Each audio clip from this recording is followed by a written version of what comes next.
नमस्कार बंधुगण, ओडिया गल्प कहानी उपन्यास सृष्टि संभार भितरु आमे शुणिबाकु जाउछे विभूति पट्टनायक लिखित उपन्यास बधू निरुपमा।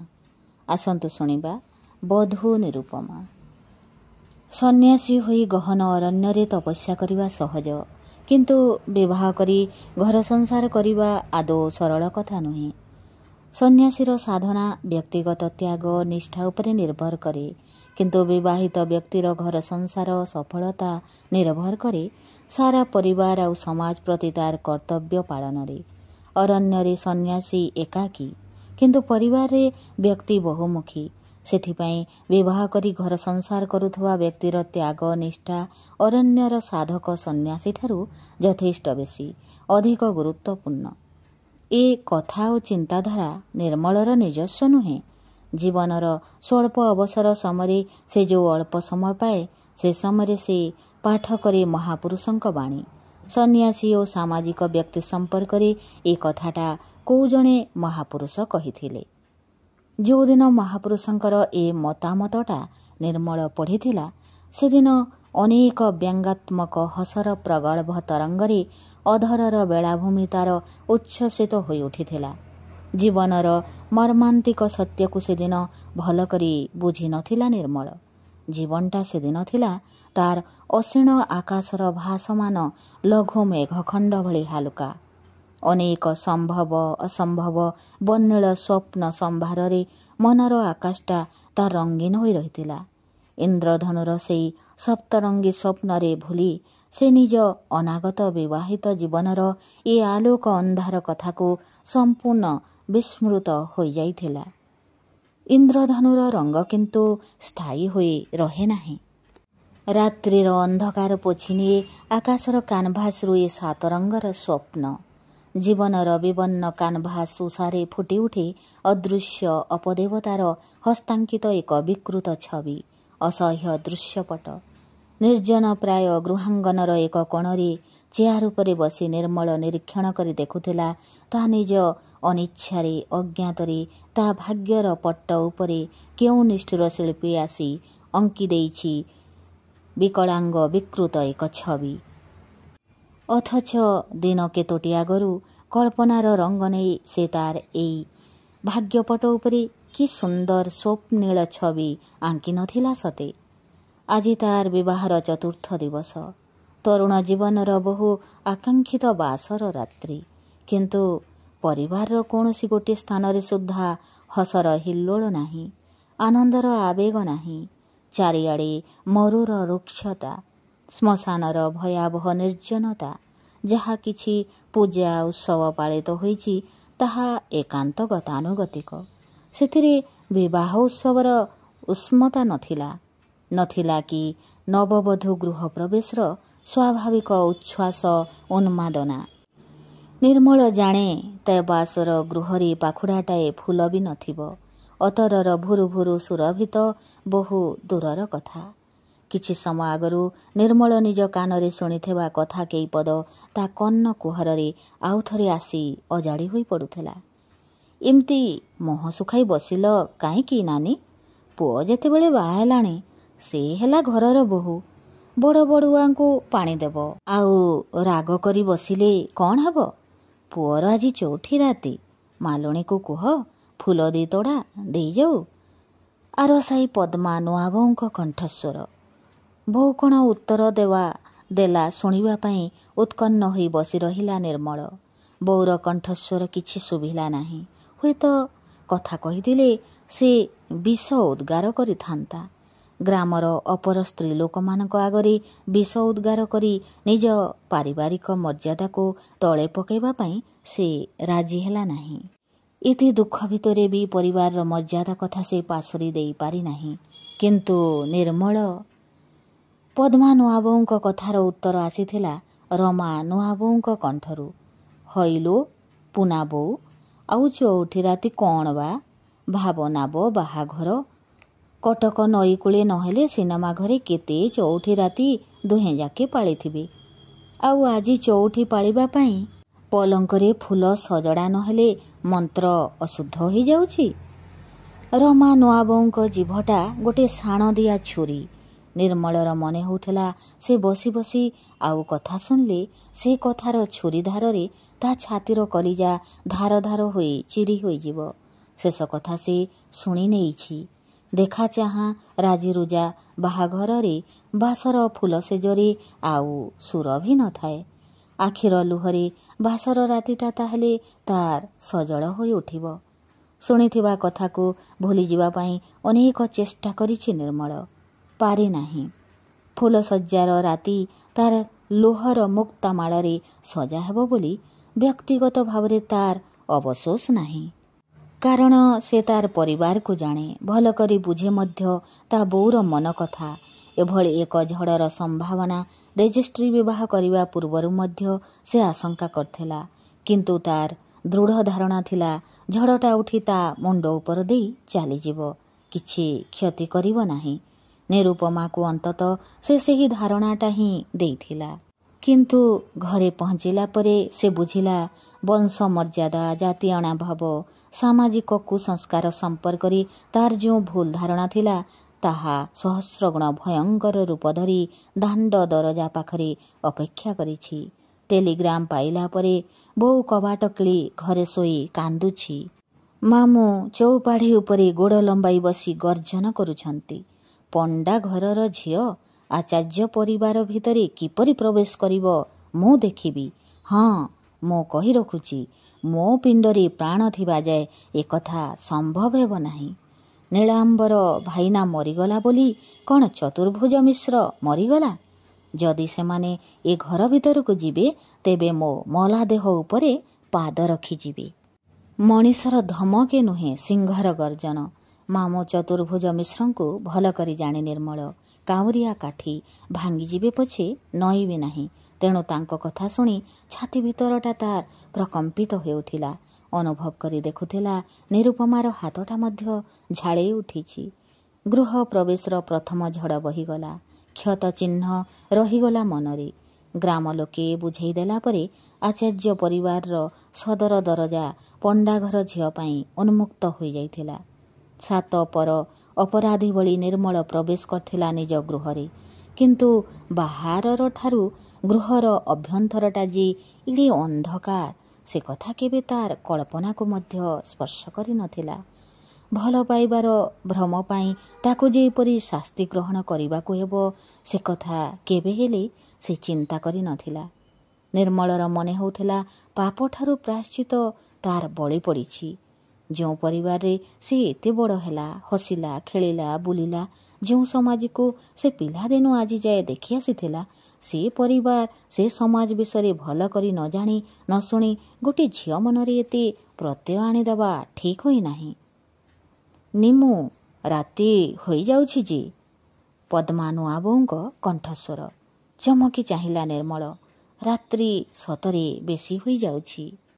ବାସର ରାତିଟା ସବୁ ପୁରୁଷଙ୍କ ପାଇଁ ଛୋଟ ମନେ ହୁଏ। କିନ୍ତୁ ନିର୍ମଳର ମନେ ହେଲା ଏ ରାତ୍ରି ଯେପରି 7 ରାତିରେ ପରିଣତ ହୋଇଯାଉଛି। ନିର୍ମଳ ହୁଏତ ସେଇଠାରେ ବସି ଆହୁରି ଅନେକ ସମୟ ଭାବିଥାନ୍ତା। ପଦ୍ମା ନୂଆବୋଉ କିନ୍ତୁ ତାକୁ ତଡ଼ି ତଡ଼ି ଘର ଭିତରେ ଛାଡ଼ି ଆସିଲେ। ସେହି ଆଲୋକ ଉଜ୍ଜ୍ୱଳ କକ୍ଷରେ ପଲଙ୍କର ଏକ ପ୍ରାନ୍ତରେ ବସି ରହିଥିଲା ନିରୁପମା। ବୋଧହୁଏ ଆଗରୁ ତାକୁ ଏ ଘରେ ଛାଡ଼ି ଦେଇ ଯାଇଥିଲେ ପଦ୍ମା ଭାଉଜ। ତାକୁ ଦେଖି ପଲଙ୍କ ଉପରୁ ଉଠି ଆସିଲା ନିରୁପମା। ଶାଢ଼ୀର ପଣତ କାନିକୁ ବେକ ଚାରିପଟେ ଗୁଡ଼ାଇ ଭୂମିରେ ମୁଣ୍ଡ ଲଗାଇ ସେ ପ୍ରଣତି ନିବେଦନ କଲା। ଥରେ ନୁହେଁ, ଅତୀତରେ ବହୁ ସହସ୍ର ଥର ନିରୁପମାର ମୁହଁ ଦେଖିଛି ନିର୍ମଳ। ଅନୁଭୂତିର ଅନେକ ସ୍ପର୍ଶ ସେ ଗଚ୍ଛିତ ରଖିଛି ନିରୁପମାର ସ୍ନାୟୁ ଗ୍ରନ୍ଥିରେ। କିନ୍ତୁ ଆଜି ଅବଗୁଣ୍ଠନବତୀ ନିରୁପମାକୁ ବାସର କକ୍ଷରେ ଦେଖି ସେ ରୋମାଞ୍ଚିତ ହେଲା। ଜୀବନର ସମସ୍ତ ଗ୍ଲାନି ଅବସାଦ ଅପସାରିତ ହୋଇଯାଇ ବିଚିତ୍ର ଭାବାବେଗରେ ଉଚ୍ଛ୍ୱସିତ ହୋଇଉଠିଲା ତାର ଦେହ ମନ। ନିଜର ଦୁଇ ହାତରେ ନିରୁପମାର ସଲ୍ଲଜ ମୁହଁଟାକୁ ତୋଳି ଧରି ସେ ଅନୁଭବ କଲା ସତେ ଯେପରି ତାର ପ୍ରେମିକା ନିରୁପମା ଆଉ ବଧୂ ନିରୁପମା ମଧ୍ୟରେ ଯୋଜନ ଯୋଜନର ଦୂରତ୍ୱ। ଏଇ ତାର କଲ୍ୟାଣୀ ବଧୂ ନିରୁପମା, ଯାହାର ଲଜ୍ଜା କୁଣ୍ଠିତ ଆରକ୍ତ ମୁହଁର ତ୍ୱକ୍ ଆଉ ମୁଦ୍ରିତ ନୟନର ପ୍ରାନ୍ତେ ପ୍ରାନ୍ତେ ନୀଡ଼ ରଚନା କରିଛି ଅନେକ ଅର୍ଦ୍ଧ ମୁକୁଳିତ ସ୍ୱପ୍ନ। ନିର୍ମଳର ଦୁଇ ହାତ ପାପୁଲି ମଧ୍ୟରେ ଥାଇ ଥରି ଥରି ଉଠୁଥିଲା ନିରୁପମାର ମୁହଁ। ଛାୟା ଚନ୍ଦ୍ରିକାର ମଧୁର ମାୟାରେ ଅପରୂପ ମନେ ହେଉଥିଲା ତାର ରୂପ।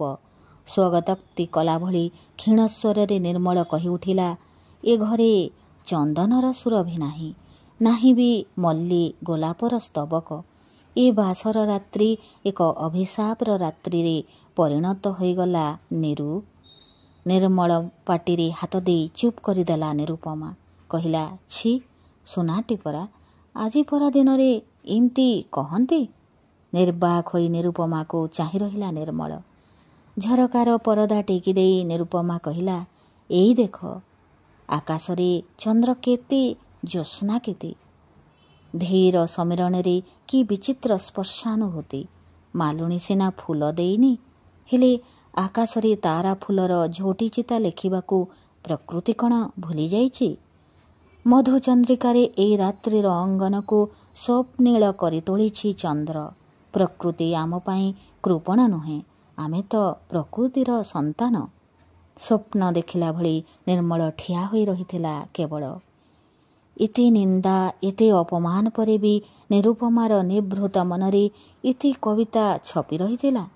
ନିର୍ମଳର କାନ୍ଧ ଉପରେ ମୁଣ୍ଡ ରଖି ନିରୁପମା ଅଧୀର ଆନନ୍ଦରେ କହିଲା, ହେ ଶୁଣୁଛ? ପବନର ପ୍ରବାହରେ ଆମ ମିଳନର ମଧୁର ସଙ୍ଗୀତ କେମିତି ଅନୁରଣିତ ହୋଇ ଉଠୁଛି। ନିରୁପମା ହାତ ପାପୁଲିରେ ମୃଦୁ ଚାପ ଦେଇ ନିର୍ମଳ କହିଲା, ଶୁଣୁଛି। ତମର ଗଭୀର ଆତ୍ମପ୍ରତ୍ୟ ଭିତରେ ମୁଁ ଶୁଣୁଛି ଜୀବନର ସେଇ ମହାସଙ୍ଗୀତ। ସତ କହିଲ ନିରୁ, ତୁମେ କ'ଣ ଏ ପରିସ୍ଥିତି ସହିତ ନିଜକୁ ମିଳେଇ ନେବାକୁ ଠିକ୍ କରିଛ? ତମେ କ'ଣ ସତରେ ମୋତେ କ୍ଷମା କରିଛ? ପଚାରିଲା ଦୃଷ୍ଟିରେ ଚାହିଁ ରହିଲା ନିରୁପମା। କଣ୍ଠ କୋମଳ କରି ନିର୍ମଳ କହିଲା, ଭଲ ପାଇବାର ଭୁଲ ପାଇଁ ଆମକୁ କଡ଼ା ଗଣ୍ଡା ହିସାବ କରି ଏତେ ମୂଲ୍ୟ ଦେବାକୁ ହେବ? ବିଶ୍ୱାସ କର, ମୁଁ ଏହା କେବେ ଭାବିନଥିଲି। ମୋର ଅଦୂରଦର୍ଶିତା ପାଇଁ ତୁମକୁ ଅନେକ ଶାସ୍ତି ଭୋଗ କରିବାକୁ ହେଲା। ନିର୍ମଳର କଥା ଶେଷ ହେବା ଆଗରୁ ନିରୁପମା ଆଖିରୁ ଲୁହ ନିଗିଡ଼ି ପଡ଼ିଲା। ନିମିଷକ ଆଗରୁ ଯାହା ମୁହଁରେ ହସର ଶୁଭ୍ର ମଲ୍ଲିକା ଫୁଟିଥିଲା, ଆଖିର ପଲକରେ ତାହାରି ଆଖିରୁ ପୁଣି ଲୁହର ସୁନା ଫୁଲ ବୃନ୍ତଚ୍ୟୁତ ହେଲା। ଆରେ ତମର କ'ଣ ହେଲା ନିରୁ? ତମେ କାନ୍ଦୁଛ ଯେ? ନିର୍ମଳର କଣ୍ଠରେ ଭୟ ମିଶ୍ରିତ ବେଦନାର ଚିହ୍ନ। ଦୃଢ଼ ଭାବରେ ନିର୍ମଳର ହାତକୁ ଚାପି ଧରି ନିରୁପମା କହିଲା, ତମେ ସବୁ କୁହ, ମୁଁ ସହିବି, କିନ୍ତୁ ଆମର ଭଲ ପାଇବାକୁ ଜୀବନର ଏକ ଭୁଲ ବୋଲି କହିବ, ଏହା ମୋ ପକ୍ଷରେ ଅସହ୍ୟ। ଆମେ ଭଲ ପାଇବାର ଅପମାନ ମୁଁ କଦାପି ସହିପାରିବି ନାହିଁ। ଜୀବନର ବହୁମୂଲ୍ୟ ଦେଇ ମୁଁ ସେ ପ୍ରେମ ପାଇଛି, ତାକୁ ଏଡ଼େ ସହଜରେ ହଜିବାକୁ ଦେବି ନାହିଁ। ତମେ ଏ କୂଳଦୀପ ଛୁଇଁ ଶପଥ କର। ଜୀବନରେ ଯେତେ ଦୁର୍ଯୋଗ, ଯେତେ ନିବିଡ଼ ଅନ୍ଧାର ରାତି ଆସିଲେ ବି ତମେ ମୋତେ ତମ ପାଦ ତଳୁ ଦୂରକୁ ଠେଲିଦେବ ନାହିଁ। ଆହତ କପୋତୀଟି ଭଳି ନିର୍ମଳ ଦେହକୁ ଆଶ୍ରା କରି ଛିଡ଼ା ହୋଇଥିବା ନିରୁପମାର ଦେହ ଥରି ଥରି ଉଠୁଥିଲା। ନିରୁପମାକୁ ଭଲ କରି ନିରୀକ୍ଷଣ କରି ଦେଖି ସାରିଲା ପରେ ନିର୍ମଳର କାହିଁକି ବେଶୀ ବେଶୀ ମନ ହେଲା ସେ ପ୍ରେମିକା ନୁହେଁ, ବଧୂ ନୁହେଁ, ସେ ନାରୀ, ଏକାନ୍ତ ଭାବରେ ନାରୀ। ସୃଷ୍ଟିର ସମସ୍ତ କୋମଳତା, ସହିଷ୍ଣୁତା ନେଇ ସେ ଗଠିତ। ଏଭଳି ଏକ କଲ୍ୟାଣୀ ନାରୀକୁ ଆପଣାର କରି ପାରିଲା ପରେ ତା ଜୀବନର କେଉଁ ପାତ୍ର ଆଉ ଅପୂର୍ଣ୍ଣ ରହିପାରେ? ନିଜ ଶୟନ କକ୍ଷର ଦରଜା ଭିତର ପଟୁ ବନ୍ଦ କଲେ। ଭିତରୁ କିଳିଣି ଦେଲେ ହେମାଙ୍ଗିନୀ। ଛାତି ଭିତରର ରୁଦ୍ଧ ଆବେଗ ଗୁଡ଼ାକ ଫୁତ୍କାର ତୋଳି ବାହାରକୁ ଆତ୍ମପ୍ରକାଶ କରିବାକୁ ଚେଷ୍ଟା କରୁଛି। ଧୈର୍ଯ୍ୟର ପଥର ଚାପା ଦେଇ ସେ ଅବରୁଦ୍ଧ ଆହତ ଆବେଗକୁ ନିଜ ଭିତରେ ଚାପି ରଖିବାକୁ ଚାହାନ୍ତି। ପୁଅର ଆଜି 4ଠି ରାତି। ସେ ଆକାଶ ଫଟାଇ ଲୁହ ଝରାଇ କାନ୍ଦିବେ। ଛି ଛି, କି ଅମଙ୍ଗଳର କଥା। ହେମାଙ୍ଗିନୀ କବାଟରେ କିଳିଣିଟି ଦେଇ କବାଟକୁ ଆଉଜି କିଛି ସମୟ ଠିଆ ହୋଇ ରହିଲେ। ଦିନସାରା ଆଜି ଆଖି ତାଙ୍କର ଲୁହରେ ସଜଳ ହୋଇ ଆସିଛି, କିନ୍ତୁ ସେ ଲୁହକୁ ଆଖିପତାରେ ଜମି ରହିବାକୁ ଦେଇନାହାନ୍ତି। ପୁଅର ଶୁଭ କାମନାରେ ମା କାନ୍ଦିବା ଅମଙ୍ଗଳ। ଯେତେ ହେଲେ ବି ନିର୍ମଳର ଗର୍ଭଧାରିଣୀ ମା ସେ। କେମିତି ସେ ଦେହ ଧରି ତାର ଏତେ ବଡ଼ ଅମଙ୍ଗଳ କାମନା କରିପାରିବେ? ହେମାଙ୍ଗିନୀ ଠିଆ ହୋଇଛନ୍ତି। ଦେହ ତାଙ୍କର କାଠ ହୋଇଗଲା ଭଳି ସେ ଅନୁଭବ କରୁଛନ୍ତି। ଗୋଟିଏ ଆଡ଼େ ତାଙ୍କର ପୁଅ, ଅନ୍ୟ ଆଡ଼େ ବଂଶ ମର୍ଯ୍ୟାଦା, ଜାତି, ଗୋତ୍ର, ବନ୍ଧୁ, ସମାଜ। ମା ହୋଇ ପୁଅର ଅନ୍ୟାୟ ସେ ସହିଗଲେ, କିନ୍ତୁ ଏ ଆଚାର୍ଯ୍ୟ ପରିବାରର କର୍ତ୍ରୀ ହୋଇ ନିର୍ମଳର ଏ ଅନାଚାରକୁ ବରଦାସ୍ତ କରିବେ କିପରି? ସ୍ୱାମୀ ଥିଲାବେଳେ ସେ ଥିଲେ ଗୃହ ଅଭ୍ୟନ୍ତରର ସ୍ତିମିତ ଦୀପଶିଖା। ସ୍ୱାମୀ ମଲା ପରେ ସେ ହେଉଛନ୍ତି ପରିବାରର ଦାଣ୍ଡ କବାଟ। ପରିବାର ମଧ୍ୟରେ ପାପ, ଅନ୍ୟାୟ, ଅନୀତି, ପୁଣ୍ୟ ଯାହା କିଛି ପ୍ରବେଶ କରିବା ଆଗରୁ ତାଙ୍କ ଦେହରେ ପ୍ରଥମେ ଆଘାତ ଲାଗିବ। ସ୍ୱାମୀଙ୍କ ମୃତ୍ୟୁର 7 ବର୍ଷ ହେଲା। ପରିବାରର ମର୍ଯ୍ୟାଦାକୁ ସେ ଗୋଡ଼େ ଗୋଡ଼େ ଜଗି ଆସିଛନ୍ତି। କୌଣସି ଗୋଟିଏ ନୀତି ଶୃଙ୍ଖଳା ହୁଗୁଳା ହୋଇଯିବାକୁ ସେ ଦେଇନାହାନ୍ତି। ଆଜି ତାର ବ୍ୟତିକ୍ରମ ହେଲା। ତାଙ୍କରି ଆଖି ଆଗରେ ପଣ୍ଡା ଘରର ଝିଅ ଆସିଲା ଆଚାର୍ଯ୍ୟ ବଂଶର 7 ପୁରୁଷଙ୍କୁ ପାଣି ଦେବା ପାଇଁ। ବାଧା ଦେବାକୁ ଚେଷ୍ଟା କରି ସେ ବାଧା ଦେଇପାରିଲେ ନାହିଁ, କେବଳ ନିର୍ମଳ ଯୋଗୁଁ। ଅଥଚ ନୂପୁର ବେଳକୁ ନୂପୁର କଥା ଭାବିବା ମାତ୍ରେ ମନର ବେଦନା ଅସମ୍ଭାଳ ହୋଇ ଉଠୁଥିଲା। କୌଣସି ମତେ ନିଜକୁ ସମ୍ଭାଳି ନେଇ ସେ କକ୍ଷ ଭିତରକୁ ଆସି ମଝିକାନ୍ଥ ପାଖରେ ଠିଆ ହେଲେ। ଉପରକୁ ଚାହିଁ ଦେଖିଲେ ସ୍ୱାମୀଙ୍କ ଫଟୋଟା ସେମିତି ଝୁଲୁଛି। ଫଟୋ ଦିହରେ ଦିଆଯାଇଥିବା ଫୁଲହାରଟା ଶୁଖିଗଲାଣି। ଚନ୍ଦନ ବିନ୍ଦୁ ଝରି ପଡ଼ିଲାଣି। ଲୁହ ଡବ ଡବ ଆଖିରେ ସ୍ୱାମୀଙ୍କ ଫଟୋକୁ ବ୍ୟାକୁଳ ଦୃଷ୍ଟିରେ ଚାହିଁ ହେମାଙ୍ଗିନୀ ଆପେ ଆପେ କହି ଉଠିଲେ, ପାରିଲି ନାହିଁ। ଯେଉଁ ବଂଶ ମର୍ଯ୍ୟାଦା, ଜାତିର ସମ୍ମାନକୁ ଏତେ ବଡ଼ କରି ଧରି ରଖିଥିଲ, ଯାହା ପାଇଁ ନୂପୁର ମୋର ବେକରେ ରସି ଲଗାଇ ଆତ୍ମହତ୍ୟା କଲା, ସେହି ବଂଶ ମର୍ଯ୍ୟାଦାକୁ ମୁଁ ନିଜ ହାତରେ ଛୋଟ କରିଦେଲି। ଚୁପ୍ ହୋଇଗଲେ ହେମାଙ୍ଗିନୀ। କଣ୍ଠ ହେଲା ରୁଦ୍ଧ। ପାଟିରୁ ଆଉ କଥା ବାହାରିଲା ନାହିଁ। ତାପରେ ଛୋଟ ପିଲାଙ୍କ ପରି ଅଳି କଲା ଭଳି ନିମ୍ନ କଣ୍ଠରେ ସେ କହିଲେ, ତମେ ଯାହା ପାରିଥିଲ, ମୁଁ ସେଥିପାଇଁ ଅଭାଜନ ହେଲି ବୋଲି ମୋ ଉପରେ ରାଗୁଛ? ତମେ କ'ଣ ଜାଣନା, ତମେ ଥିଲ ପୁରୁଷ, ସିଂହ, ଆଉ ମୁଁ ମାଇପି ଲୋକ, ମା। ଆଖି ବୁଜିଲା ଆଗରୁ ତମେ ତ କହିଯାଇଥିଲ, ମୁଁ ଯାଉଛି, ହେଲେ ନିର୍ମଳ ରହିଲା। ନନା ତାର ମରିଯାଇଛି ବୋଲି ତାକୁ ଯେମିତି ଅନୁଭବ କରିବାକୁ ଦେବ ନାହିଁ। ଆଜିଠୁ ତମେ ତାର ନନା, ବୋଉ, ଉଭୟ, ସବୁ କିଛି। ପିଲାଟାକୁ ମୁଁ କେବଳ ଶାସନ କରିଗଲି, ସ୍ନେହ ଦେଇ ଯାଇପାରିଲି ନାହିଁ। ତମେ ମୋର ଏ ଋଣ ଶୁଝିଦେବ, ନିର୍ମଳ ମନରେ କଷ୍ଟ ଦେବ ନାହିଁ। ପଣ୍ଡା ଘରର ଝିଅକୁ ବୋହୂ ହେବାକୁ ଅନୁମତି ଦେଇ ମୁଁ ତୁମର ସେ ଋଣ ଶୋଧ କରିଦେଇଛି। କିନ୍ତୁ ତମେ କ'ଣ କେବେ ଭାବିଥିଲ ନିର୍ମଳ ଆଚାର୍ଯ୍ୟ ବଂଶର ସନ୍ତାନ ହୋଇ ଏତେ ତଳକୁ ଯିବ? ତମେ ଜାଣିନଥିଲ ନରମାୟା ନାରାୟଣଙ୍କୁ ଅଗୋଚର। ମୁଁ ତ ମାତ୍ର ନାରୀ। ଫଟୋଟା ସେମିତି ଝୁଲୁଛି। କାଚର ବନ୍ଧନୀ ଭିତରେ ବନ୍ଦୀ ହୋଇ ରହି ସ୍ୱାମୀ ନୀରବ ରହିଲେ। ହେମାଙ୍ଗିନୀଙ୍କ ପ୍ରଶ୍ନର ଗୋଟିଏ ହେଲେ ଉତ୍ତର ମିଳିଲା ନାହିଁ। ହେମାଙ୍ଗିନୀଙ୍କ ମୁହଁରେ ଅଭିମାନର ଛାୟା ପଡ଼ିଲା। ଏ ଅଭିମାନ ନୂଆ ନୁହେଁ। ଅନେକ ଥର ସ୍ୱାମୀଙ୍କ ପାଖରେ ସେ ଏ ଅଭିମାନକୁ ପ୍ରକାଶ କରିଛନ୍ତି, ଅନୁଯୋଗ କରିଛନ୍ତି। ତମେ ପୁରୁଷ ସତ, କିନ୍ତୁ ଜନକ ନୁହଁ। ସବୁ ପୁରୁଷ ଜନକ ହୋଇପାରନ୍ତି ନାହିଁ। ପୁତ୍ର କନ୍ୟାଙ୍କୁ ରକ୍ତ ଦେଇ ଜନ୍ମ ଦେଲେ ସୁଦ୍ଧା ଜନକ ହେବା ପାଇଁ ଏକ କୋମଳ ଉଦାର ମନ ଲୋଡ଼ା। ବଂଶର ଆଭିଜାତ୍ୟର ମୁହଁରେ ତୁମେ ମନର ସେ କୋମଳତା, ଉଦାରତାକୁ ହରାଇ ବସିଛ।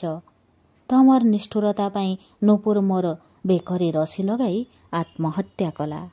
ହେମାଙ୍ଗିନୀଙ୍କର ବେଶ୍ ମନେ ଅଛି। ତାଙ୍କର ଏ ଅନୁଯୋଗ ଶୁଣିଲେ ସ୍ୱାମୀଙ୍କ ବାହୁର ମାଂସପେଶୀଗୁଡ଼ାକ ଫୁଲି ଫୁଲି ଉଠେ।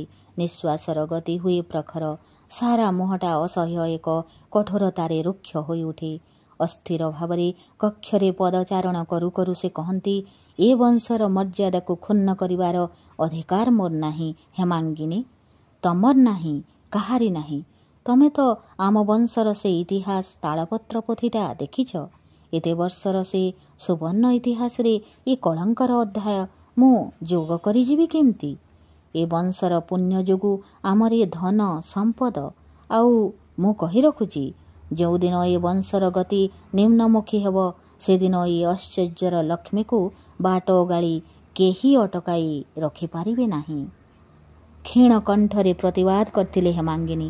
ଝିଅଠାରୁ କ'ଣ ତମର ବଡ଼ ଐଶ୍ୱର୍ଯ୍ୟ କିଛି ଅଛି? ଝିଅ ଅକ୍ଷର ଦୁଇଟି ଉଚ୍ଚାରଣ କରିବା ସଙ୍ଗେ ସଙ୍ଗେ ସ୍ୱାମୀଙ୍କ ଆଖି କୋଣରେ ଘୃଣାର ଯେଉଁ ତୀର୍ଯ୍ୟକ ରେଖା ଫୁଟି ଉଠିଥିଲା ତାହା ଲକ୍ଷ୍ୟ କରି ଭୟରେ ଶଙ୍କିତ ହୋଇପଡ଼ିଥିଲେ ହେମାଙ୍ଗିନୀ। ପ୍ରତିବାଦ କରିବାର ସମସ୍ତ ଉତ୍ସାହ ତାଙ୍କର ନିମିଷକ ମଧ୍ୟରେ ଲୋପ ପାଇଯାଇଥିଲା। ଘୃଣା କଣ୍ଟକିତ କଠୋର କଣ୍ଠରେ ସ୍ୱାମୀ ଉତ୍ତର ଦେଇଥିଲେ, ଆଚାର୍ଯ୍ୟ ବଂଶର କନ୍ୟା ହୋଇ ଯଦି ସେ ଏକ କ୍ଷତ୍ରିୟ ତରୁଣକୁ ପ୍ରେମ କରିପାରିଲା, ସେ କନ୍ୟାର ଜନକ ହେବାର କୌଣସି ପ୍ରଲୋଭନ ମୋର ନାହିଁ ହେମାଙ୍ଗିନୀ। କେଉଁ ଯୁଗରେ ଆମ ବଂଶରେ କିଏ କି ପାପ କରିଥିଲା କେଜାଣି? ସେହି ପାପର ରନ୍ଧ୍ର ଦେଇ ଆମ ବଂଶରେ ପ୍ରବେଶ କରିଥିଲା ଏକ ଦୁଷ୍ଟ ଗ୍ରହ। ନୂପୁରର ଆତ୍ମହତ୍ୟା ପରେ ସେ ଗ୍ରହ ଯାଇଛି। ନିଜ କାନରେ ହାତ ଦେଇଥିଲେ ସେଦିନ ହେମାଙ୍ଗିନୀ। ସ୍ୱାମୀଙ୍କ କଥା ଶୁଣିବାର ଧୈର୍ଯ୍ୟ ସାହସ ତାଙ୍କର ନଥିଲା। ଆଖିର ଲୁହ ବୁକୁର କୋହକୁ ଚାପି ଧରି ସେଦିନ ସେ ଏଇ ଶୋଇବା ଘରକୁ ପଳାଇ ଆସି ଭିତର ପଟୁ ଜଞ୍ଜିର ଲଗାଇ ଦେଇଥିଲେ। ସେଇଦିନୁ ଆଖିର ଲୁହ ତାଙ୍କର ଶୁଖି ନଥିଲା। ନାରୀ ହେଲେ ଯେ ଜୀବନ ସାରା କାନ୍ଦିବାକୁ ପଡ଼େ ଏକଥା ଆଜି ତାଙ୍କର ବେଶୀ କାହିଁକି ମନେ ହେଲା। କେତେ ଆଶା ସେ କରିଥିଲେ, ମନ ଲାଖି ବୋହୂଟିଏ ଆଣିଲେ ଝିଅର ଅଭାବ ସେ ଭୁଲିଯିବେ, ଜୀବନର ଶେଷ ଦିନ କେତେଟା ହସ ଖୁସିରେ କଟିଯିବ। କିନ୍ତୁ ତାଙ୍କ ଜୀବନର ଏ କ'ଣ ହେଲା? ବଂଶ ମର୍ଯ୍ୟାଦା ଜଗିବା ପାଇଁ ନିର୍ମଳ ପ୍ରତି କଠୋର ହେବାକୁ ଯାଇ ସେ କଠୋର ହୋଇପାରିଲେ ନାହିଁ। ନୂପୁରର କଥା ବେଶୀ ତାଙ୍କର ମନେ ପଡ଼ିଲା। ସେଥିପାଇଁ ସ୍ୱାମୀ ଯାହା ପାରିଥିଲେ ତାହା ପାରିଲେ ନାହିଁ ହେମାଙ୍ଗିନୀ। ଝିଅ ଯାଇଥିଲା, ବଂଶ ମର୍ଯ୍ୟାଦା ବି ଗଲା। ଆଉ କ'ଣ ନେଇ ସେ ବଞ୍ଚି ରହିବେ? ନିର୍ମଳ ତାଙ୍କୁ ଆଜି ଜାଣି ଶୁଣି ଦୂରେଇ ଦେଇଛି। ଯାହା ପାଇଁ ପ୍ରଦୀପର ଶିଖା ଭଳି ଜଳି ଜଳି ସେ ନିଜକୁ ନିଶେଷ କରି ଆସିଛନ୍ତି, ସେ ଆଜି ତାଙ୍କୁ କନ୍ଦାଇ କନ୍ଦାଇ ରେଜିଷ୍ଟ୍ରି ବି ବାହା କରିଛି। ଜାୟା ଆଜି ଜନନୀଠାରୁ ତାହାର ବଡ଼। ଜନନୀର ଆବଶ୍ୟକତା ଆଜି ତା ଜୀବନରେ ଶେଷ ହୋଇଯାଇଛି। ନିର୍ମଳ ଉପରେ ମନେ ମନେ ସେ ଅଭିମାନରେ ଫାଟି ପଡ଼ୁଥିଲେ। ତାଙ୍କର ଧାରଣା ହେଉଥିଲା ପଣ୍ଡା ବଂଶର ସେଇ କୁହୁକିନୀ ପାଠୋଇ ଝିଅଟା ତାଙ୍କର ଏଡ଼େ ଗେହ୍ଲା ପୁଅକୁ ତାଙ୍କ କୋଳରୁ ଛଡ଼ାଇ ନେଇଛି। ଆତ୍ମହତ୍ୟା ମୁହଁକୁ ନୂପୁରକୁ ଠେଲି ଦେଇ ସେ ଯେଉଁ ବଂଶ ମର୍ଯ୍ୟାଦା ରକ୍ଷା କରିବାକୁ ଚେଷ୍ଟା କରିଥିଲେ, ସେଇ ବଂଶ ମର୍ଯ୍ୟାଦାକୁ ଧୂଳିରେ ମିଶାଇ ଦେଇ ନୂପୁର ଆତ୍ମହତ୍ୟାର ପ୍ରତିଶୋଧ ନେଇଛି ନିରୁପମା। ହେମାଙ୍ଗିନୀ ଏଥିରେ ଆଉ ଠିଆ ହେବାର ଶକ୍ତି ସଂଗ୍ରହ କରିପାରିଲେ ନାହିଁ। ଆଲୁଅ ଲିଭାଇ ଦେଇ ସେ ଖାଲି ପଲଙ୍କ ଉପରେ ଲୋଟି ପଡ଼ିଲେ। ଆଲୁଅଟା ଲିଭାଇ ଦେଲା ପରେ ତାଙ୍କର ଧାରଣା ହେଲା ରାତି ଅନେକ ହେଲାଣି, ଜହ୍ନ ବୁଡ଼ିବାକୁ ବସିଛି। ଝରକା ଆରପଟେ ବାହାରଟା ଛାଇ ଛାଇଆ ଦିଶୁଛି।